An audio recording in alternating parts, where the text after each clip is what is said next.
Roast খেতে কার না পছন্দ বলেন? বিয়ে বাড়িতে আমরা রোস্টের জন্যই বেশি দাওয়াত খেতে যাই। তো যাই হোক, আসসালামু আলাইকুম এভরিওয়ান, আশা করি সব ভালো আছেন। আমি আপনাদের দোয়ায় আলহামদুলিল্লাহ ভালো আছি।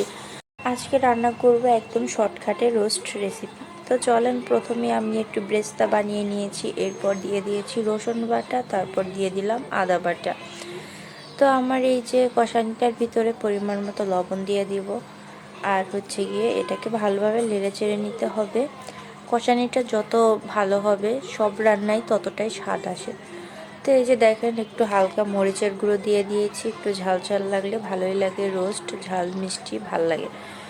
তো এরপর আমি এটার ভিতরে দিয়ে দিচ্ছি একটু পানি। তো এটা হচ্ছে গিয়ে মশলা বাটা পানি ছিল, ওটাই দিয়ে দিলাম।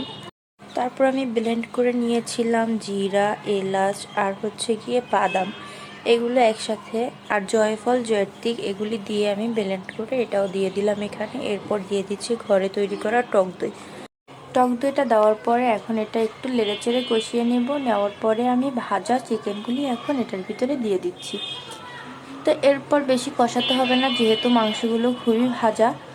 এখন একটু নেড়েচেড়ে তারপর পানি দিয়ে আমি এটাকে শুকিয়ে ফেলবো। তারপরে আপনাদের মাঝে পরিবেশন করে দেখাচ্ছি। তো আমার রোস্ট রান্নাটা কেমন লেগেছে অবশ্যই আপনারা কমেন্ট করে জানাবেন। এটা কিন্তু খেতে খুবই মজা হয়েছিল। এই যে আমার রোস্ট রান্না শেষ। আল্লাহ হাফেজ।